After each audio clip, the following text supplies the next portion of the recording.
열왕기상 19장 1절로 21절, 우리 8절까지 함께 봉독하겠습니다. 같이 봉독합니다. 아합이 엘리야가 행한 모든 일과 그가 어떻게 모든 선지자를 칼로 죽였는지를 이세벨에게 말하니, 이세벨이 사신을 엘리야에게 보내어 이르되, 내가 내일 이맘때에는 반드시 내 생명을 저 사람들 중 한 사람의 생명과 같게 하리라. 그렇게 하지 아니하면 신들이 내게 벌 위에 벌을 내림이 마땅하니라 한지라. 그가 이 형편을 보고 일어나 자기의 생명을 위해 도망하여 유다에 속한 브엘세바에 이르러 자기의 사환을 그곳에 머물게 하고, 자기 자신은 광야로 들어가 하루쯤 가서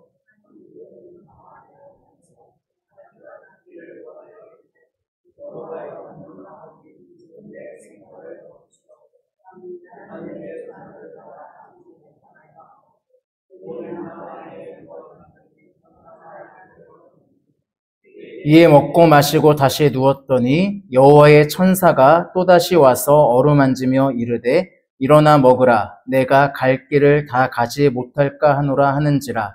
이에 일어나 먹고 마시고 그 음식물의 힘을 의지하여 40주 40야를 가서 하나님의 산 호렙에 이르니라. 아멘. 네, 제가 광고를 두 가지를 빼먹어서 좀 잠시 광고를 하겠습니다. 먼저 오늘은 우리가 점심 식사가 없습니다. 그래서 점심 식사가 없는 날인데 대신 떡과 음료수를 준비를 했습니다. 그래서 나가실 때 떡과 음료수를 챙겨서 가시면 될 것 같고, 동도중앙교회 성도 여러분들도 챙겨 가시면 됩니다. 네, 좀 여유 있게 준비했습니다. 그리고 내일 이영승 권사님이 캐나다로 출국을 하십니다. 그래서 한 달 정도 이제 출국하셔서 자리를 비우게 됐습니다. 그래서 잘 다녀오시라고, 또 건강하게 다녀오시라고 기도해 주시면 감사하겠습니다. 네. 갑자기 많은 인물 앞에 서려니까 조금 떨리기도 하는데, 네. 인물 강의를 계속하고 있습니다. 오늘은 엘리야입니다. 참 무덥습니다. 여름이 성큼 온 것 같고, 실제로 곧 이제 6월도 이제 마무리되고 7월이 찾아옵니다. 이맘때쯤 되면은 각 교회마다 여름 수련회, 성경학교 이런 것을 준비하느라 사역자들이 정신이 없어질 시기입니다. 성경학교나 수련회에서 가장 중요한 거 뭘까요?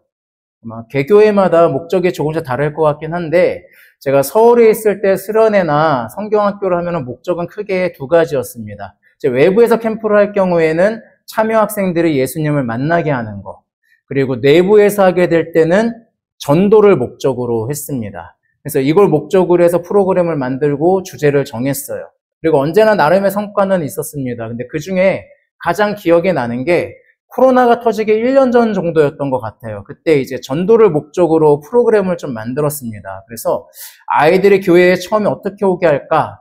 교회를 어떻게 알릴까? 이런 걸 좀 고민했던 것 같아요. 그리고 그때 서울에 있던 교회가 좀 뭐라 그럴까? 잘 안 보이는 위치에 있었어요. 사람들 말로는 잘 안 보이는 위치에. 그래서 교회를 어떻게 하면 알릴 수 있을까? 이 고민을 하다가 매주 목요일 오후 2시부터 4시까지 교회로 오면은 슬러시나 떡볶이를 먹을 수 있게 했습니다. 그러니까 저희가 학교 앞 전도라고 하잖아요. 근데 학교 앞을 안 가고 교회 앞 전도를 했어요. 아이들한테 먼저 얘기하면 목요일마다 오후 2시 오면은 슬러시하고 떡볶이를 먹을 수 있어. 친구들 데리고 와.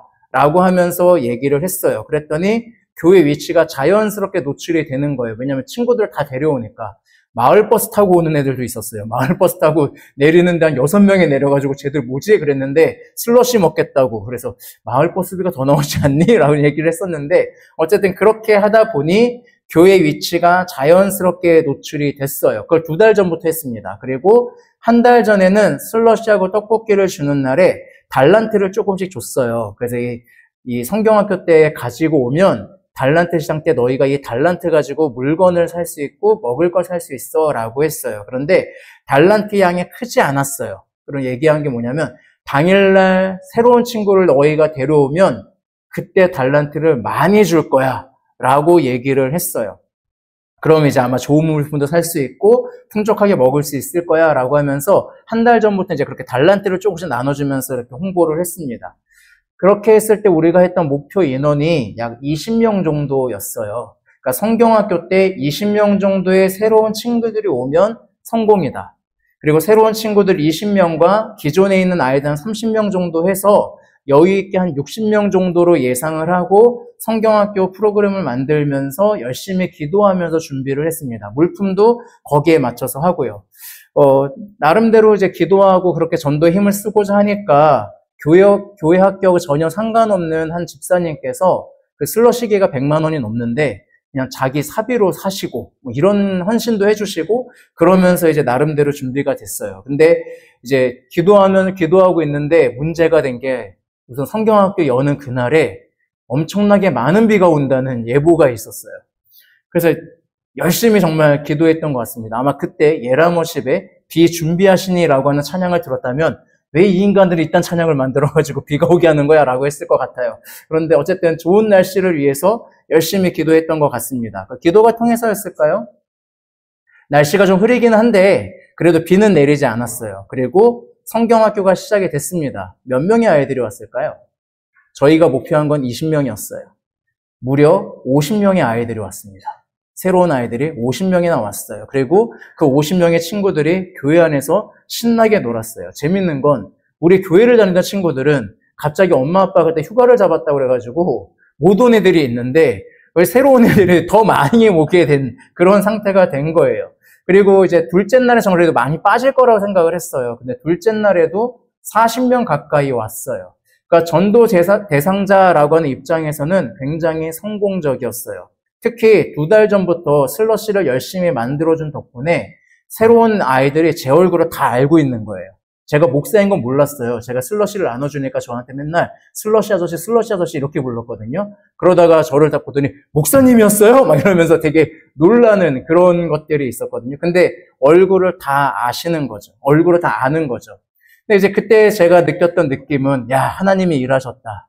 하나님이 구원하셨다. 앞으로 이제 큰일이 일어나겠다. 라고 하는 그 기대감이 저 안에 이렇게 생겼던 성경학교가 기억이 납니다. 여러분 어떠십니까? 혹시 이런 성공의 기분을 맛보신 적이 있으십니까? 인생을 살면서 여러분이 어떤 일을 했든지, 뭐 크든지 적든지 나름대로 성공을 맛본 적이 있을 겁니다. 내가 주도했든 다른 사람이 하는 일에 동참을 했든지 작든 크든 성공을 경험했고 그 성공이 앞으로의 내 인생을 장밋빛으로 바꿀 것이라고 하는 그 기대감을 아마 품게 했을 겁니다. 특히 뭐 장사하시는 분들 오픈빨이라고 해가지고 첫날 막 손님 가득 차면 야, 우리 나 이제 어떡하지? 막 이런 마음 들잖아요. 그러니까 그런 것처럼 아마 성공은 짜릿하고 기분이 좋고 계속 이어질 것 같은 그 마음을 줍니다. 오늘 우리는 이 성공을 맛본 사람을 만나려고 해요. 교회를 다니셨다면 누구나 알고 있는 이름, 성경 역사에서 가장 극적이고 큰 승리를 맛본 주인공, 가장 위대한 선지자라고 불리는 사람, 바로 엘리야입니다. 오늘 우리가 읽은 본문은 엘리야가 갈멜산에서 바알 선지자 450명, 이세벨 선지자 400명, 합쳐서 850대 1의 싸움에서 승리한 직후의 이야기입니다. 그는 어떤 마음이었을까요? 바알 선지자들을 모조리 죽이는 순간만 해도 지중해를 바라보며 기도할 때 작은 구름이 나타나면서 가뭄이 끝날 것을 깨달았을 때 하나님의 위대함이 드러나는 그 순간에 엘리야는 어떤 마음을 가졌을까요? 이스라엘이 다시 하나님 나라로 회복되는 역사, 사람들이 이제 더 이상 흔들리지 않고 하나님을 경배하는 세상, 정치적인 이유로 분열됐지만 하나님 신앙으로 다시 하나가 될 북이스라엘과 남유다의 모습, 말 그대로 장밋빛 인생을 꿈꾸지 않았을까요? 얼마나 장밋빛을 꿈꿨는지 성경에서는 전차를 타고 간 아하방보다 뛰어간 엘리야가 더 빨랐더라라고 이야기할 정도로 지치지 않고 달릴 정도로 좋아했어요. 그 기대를 갖는 엘리야를 향해서 어떤 일이 일어났는지 19장 1, 2절은 이야기하고 있습니다. 그 중에서 우리 2절을 같이 한번 읽어보겠습니다. 2절입니다. 시작. 이세벨이 사신을 엘리야에게 보내어 이르되 내가 내일 이맘때에는 반드시 내 생명을 저 사람들 중 한 사람의 생명과 같게 하리라. 그렇게 하지 아니하면 신들이 내게 벌 위에 벌을 내림이 마땅하니라 한지라. 이 엘리야 이야기를 자세히 읽어보시면요, 엘리야의 대적은요, 아하방이 아니고 이세벨입니다. 이 아하방 시대를 잘 읽어보시잖아요. 그럼 아하방은요, 이세벨에게 꼼짝을 못해요.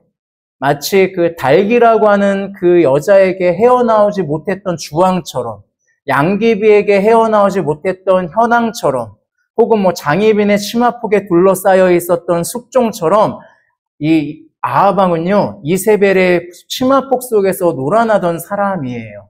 그러니까 좀 뒤에 나오는 얘기지만, 나봇의 포도원을 어떻게 하지 못해가지고, 어떡하지 할 때 누가 해결해줘요? 이세벨이 해결해주잖아요. 그러니까 그럴 정도로 아하방은 이세벨에게 의지하는 인물이에요. 그러니까 엘리야의 대적은요, 사실 아하방이 아니라 이세벨이에요. 근데 이 850대 1의 자리에 이세벨은 없었거든요. 그래서 그래도 엘리야가 생각한 건 뭐예요? 너무나도 큰 승리를 했잖아요. 바알 선지자 450명이 죽는데 그 누구도 반항하지 못했잖아요. 그러니까 그만큼 큰 승리를 했으니까 이제 잘 될 거다라고 생각을 했어요. 장밋빛 미래를 꿈꿨다고요. 그런데 막상 보여준 이세벨의 모습은 내가 너를 죽이지 않으면 내가 죽겠다라고 하는 선언이에요. 꺾일 거라 생각했던 이세벨이 꺾이지 않아요. 이미 하나님께 패배한 신들의 복수를 자신이 하겠다. 못하면 그 신들이 자신을 죽여도 좋겠다라고 기세등등한 모습을 보여주고 있습니다. 요즘 청년들이 그 중꺾마라고 얘기하죠. 중요한 건 꺾이지 않는 마음. 그걸 이세벨이 보여주고 있습니다. 그러니까 이세벨이 꺾이지 않는 마음을 보여주는데 문제는 뭐예요? 엘리야가 꺾여요. 이세벨의 행동을 본 엘리야의 마음이 완전히 꺾여버립니다. 그는 자신의 사역이 갈멜산 전투의 승리에 대한 그 강평회에서 완전 실패했다라고 하는 등식을 찍게 돼요. 이 정도 성공의 역사가 일어났는데도 이세벨이 꺾이지 않았다? 그러면은 엘리야가 생각하기에 앞으로 나의 모든 것들은 실패할 거야 라고 하는 그 두려움에 사로잡히게 됩니다. 우리 3절을 같이 읽어보겠습니다. 3절입니다. 시작. 그가 이 형편을 보고 일어나 자기의 생명을 위해 도망하여 유다에 속한 부엘세바에 이르러 자기의 사환을 그곳에 머물게 하고, 현재 엘리야가 머물고 있던 땅은 사마리아예요. 갈멜산에 있어서, 제가 갈멜산 잘 모르고 안 가져왔는데, 갈멜산에서 사마리아로 갔고 거기서 이세벨이 널 죽이겠다라는 얘기를 했어요. 그랬더니 어디로 갔다고 얘기해요? 부엘세바로 갔다고 얘기하잖아요. 그래서 지금 잘 보이실지 모르겠지만 그 위에 제가 빨간색으로 위쪽에 동그라미 해놓은 게 갈멜산이에요. 거기 조금 아래에 파란색 네모 있는 게 있는데 그게 사마리아거든요. 그 밑에 빨간색이 부엘세바입니다. 그러니까 거리가 약 190km 정도 돼요. 그러니까 얼마나 멀리 도망갔는지 아시겠죠? 심지어 저 부엘세바는 저 당시에 남유다 땅이에요. 그러니까 오늘로 따지면 미국에서 멕시코로 도망간 거예요. 그러면 이제 딴 나라니까 나를 못 쫓아오겠지 하는 거죠. 그러니까 성경에서 단순하게 부엘세바 이렇게 얘기하니까 여러분들이 좀 도망갔나 보다 하겠는데 그 정도가 아니에요. 오늘로 따지면 서울에서 대전까지 도망간 거예요. 그러니까 이 엘리야가 안 그래도 전차보다 빠른 인간이잖아요. 그러니까 얼마나 무서웠는지 알 수가 있는 거죠. 그리고 그 상태에서 엘리야의 마음이 얼마나 처절했는가를 4절이 보여주고 있거든요. 우리 4절도 한번 같이 읽어볼게요. 시작. 자기 자신은 광야로 들어가 하룻길쯤 가서 한 로뎀나무 아래에 앉아서 자기가 죽기를 원하여 이르되, 여호와여 넉넉하오니 지금 내 생명을 거두시옵소서. 나는 내 조상들보다 낫지 못하니이다 하고. 저는 개역개정 성경이 너무 점잖게 해석이 돼서 마음에 들지 않을 때가 있습니다. 이렇게 하니까 엘리야가 되게 멋있게 이야기하는 것 같잖아요. 로뎀나무, 이름도 뭔가 멋있잖아요. 사막에 뭔가 웅장한 나무 밑에서 엘리야가 무릎을 꿇고 하나님께 멋지게 하나님 넉넉하오니 이렇게 하는 것 같잖아요. 나는 내 조상들보다 낫지 못하나이다 라고 이렇게 얘기하는 것 같잖아요. 우리 김종인 목사님의 목소리가 멋있으신데 그렇게 기도하실 것 같잖아요. 그런데 먼저 여러분 로뎀나무는요 키가 작아요. 많이 커봐야 3m까지 큰다고 해요. 광야에 피어 있잖아요. 물이 부족한 지역이죠. 얼마나 크겠어요. 보통 이 사실상 관상무이라고 해가지고 이 나무떨기 같은 느낌 정도, 덤불 정도의 느낌입니다. 그러니까 로뎀나무는 그늘을 제공은 해주지만 엄청 큰 나무는 아니에요. 그냥 특히 아마 엘리야가 만난 나무는 2m가 안 될 걸로 예상이 돼요. 그러니까 그런 나무 앞에 있는 거죠. 그러니까 저는 이렇게 느껴져요. 갈멜산 승리하고 모든 게 잘 될 줄 알았어요. 이제 하나님의 역사가 일어날 줄 알았어요. 그런데 그 일이 일어나지 않았죠? 마음이 꺾인 엘리야가 남쪽으로 도망을 가고 부엘세바로 갔는데 거기도 불안한 거예요. 그래서 광야로 들어갔어요. 그 광야 들어갔더니 초라하게 보이는 작은 로뎀나무 하나가 있는 거예요. 그러니까 뭘로 보여요? 저 로뎀나무가 내 신세 같은 거예요. 로뎀나무는 그냥 내 신세다. 야, 이런 게 뒤에 보이는 저런 멋진 나무가 아니라고. 그러니까 내 신세 같은 거예요. 그러니까 얘기하는 거죠. 넉넉하오니. 이 넉넉하오니라고 하는 말이 히브리어로 라브라고 하는데 충분하다, 많다라는 뜻도 가지고 있지만 이 말을 다르게 얘기하고 우리식으로 표현하면 지긋지긋하다는 표현이 있어요. 그러니까 지금 엘리야가 뭐라고 얘기하는 거냐면 로뎀나무를 보면서 자기의 신세 같은 이 나무를 보면서 너무너무 처량해지고 너무너무 마음이 무너지는 거예요. 그러니까 얘기하는 거예요. 하나님, 이제 지긋지긋해요. 나 지긋지긋해요. 내가 모세나 야곱이나 이삭이나 이런 사람보다 뛰어난 사람도 아니고 여기가 충분한 것 같아요. 이제 지긋지긋해요. 저 이제 그만 데려가 주세요. 이렇게 얘기하고 있는 거예요. 왜? 로뎀나무가 너무 자기 같거든요. 그러니까 자신이 실패했다라고 하는 이 사실에 사로잡히는 거예요. 갈멜산의 승리가 이렇게 허무하게 실패했으니 앞으로도 실패할 거예요. 이보다 더 나은 결과를 어떻게 만들어요? 잘 생각해 보세요. 바알 선지자들 모두 죽였어요.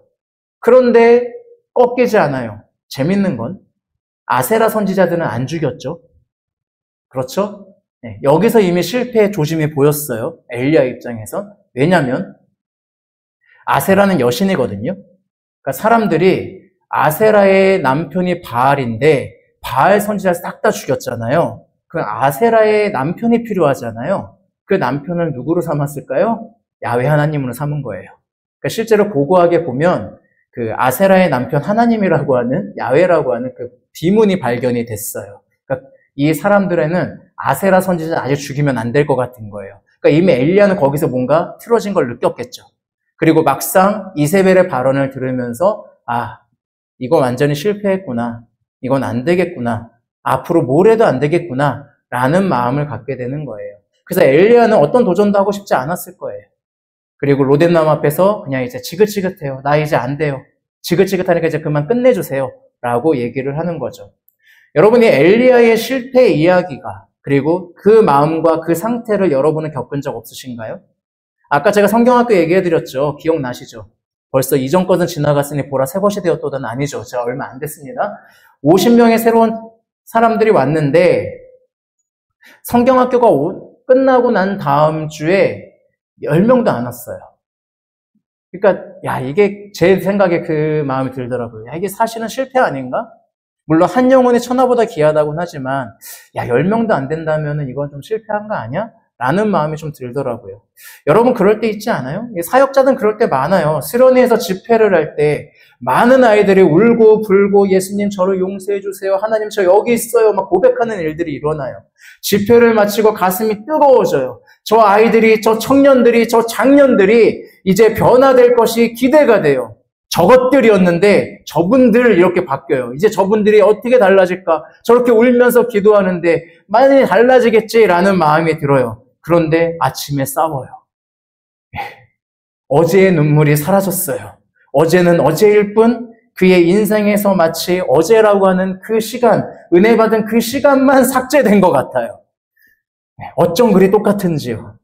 이런 일이 몇 번 반복되잖아요. 그냥 수련회 때 이제 기대가 안 돼요. 바꾸긴 뭘 바꿔.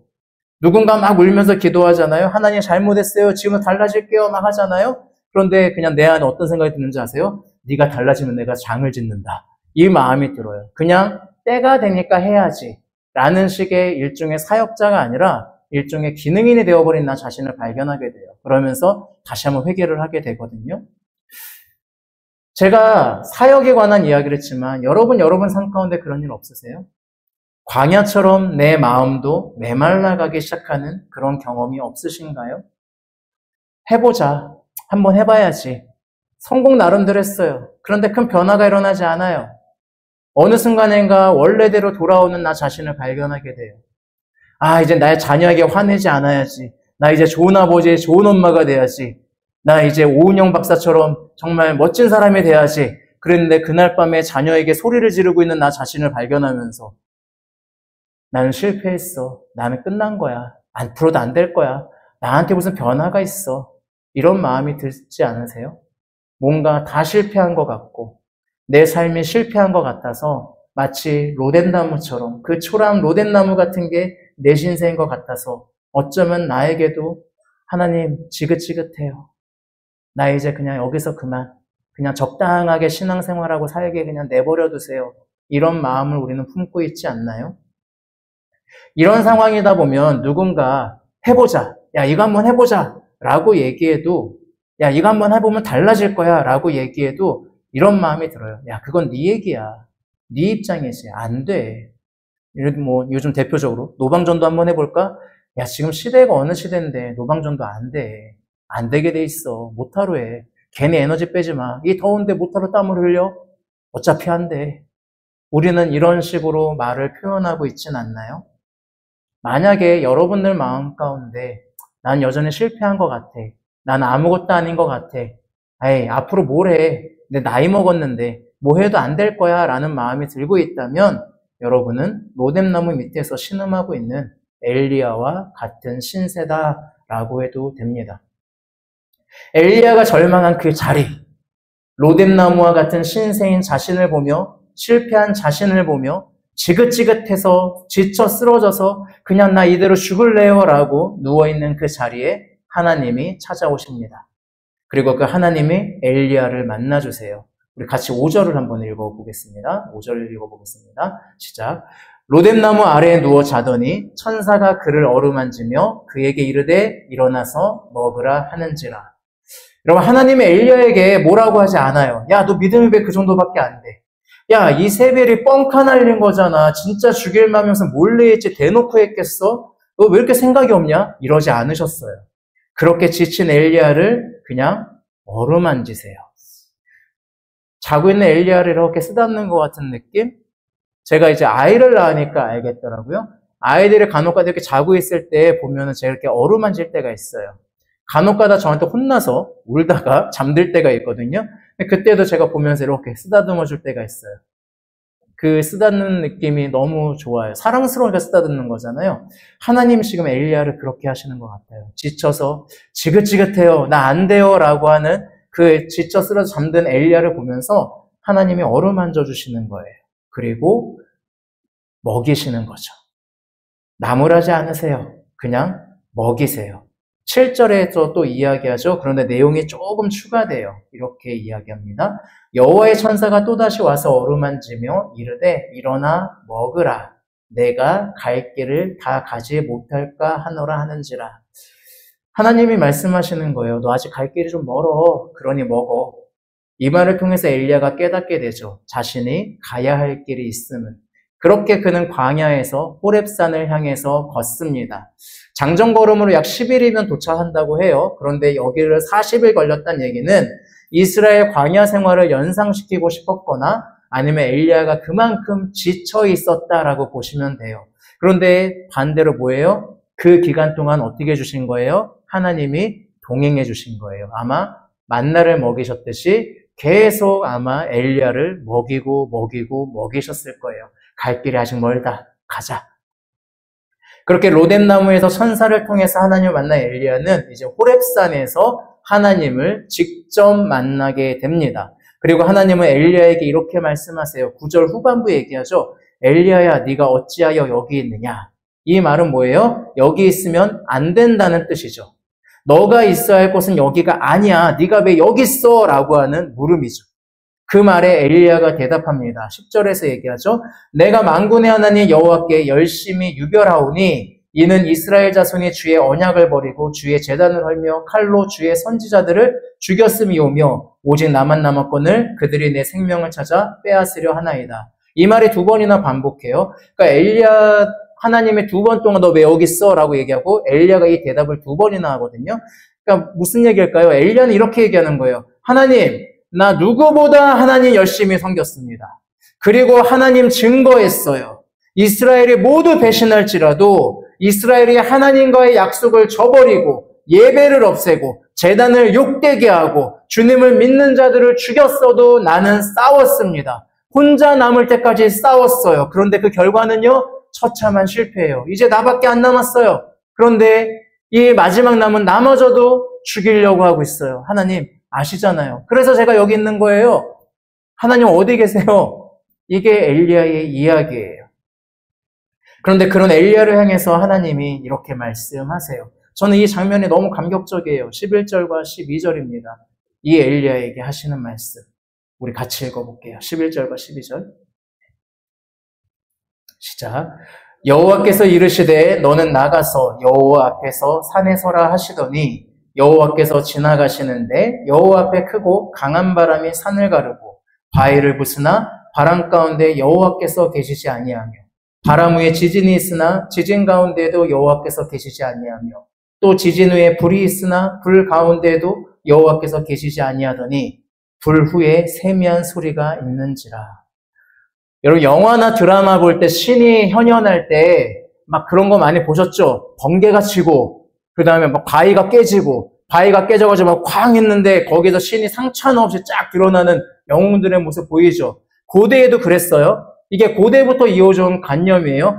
하나님이라고 하는 대단한 신이 임재하면 당연히 바위가 깨지고 지진이 나고 불이 임하고 갈멜산도 하나님의 임재를 어떻게 보여줬어요? 하늘에서 뭐가 내렸어요? 불이 내렸잖아요. 여러분 찬양하시잖아요. 불을 내려주소서. 내게 성령의 불을. 우리는 다 그 인식을 가지고 있다고요. 그런데 오늘 지금 엘리야는 지쳐있는 상태잖아요. 근데 그 엘리야에게 지금 하나님께서 얘기하시는 거잖아요. 그러니까 제가 왜 이 장면이 감격적이라고 얘기하냐면 하나님이 이렇게 말씀하시는 것 같은 거예요. 야, 너는 강한 바람이 불 때 그 바람을 가르고 산을 가르고 바위를 부술 때 내가 나타난다고 생각해? 내가 거기에 있다고 생각해? 바람이 불고 지진이 일어나면서 땅이 흔들릴 때 거기에 내가 있다고 생각해? 내가 거기 있니?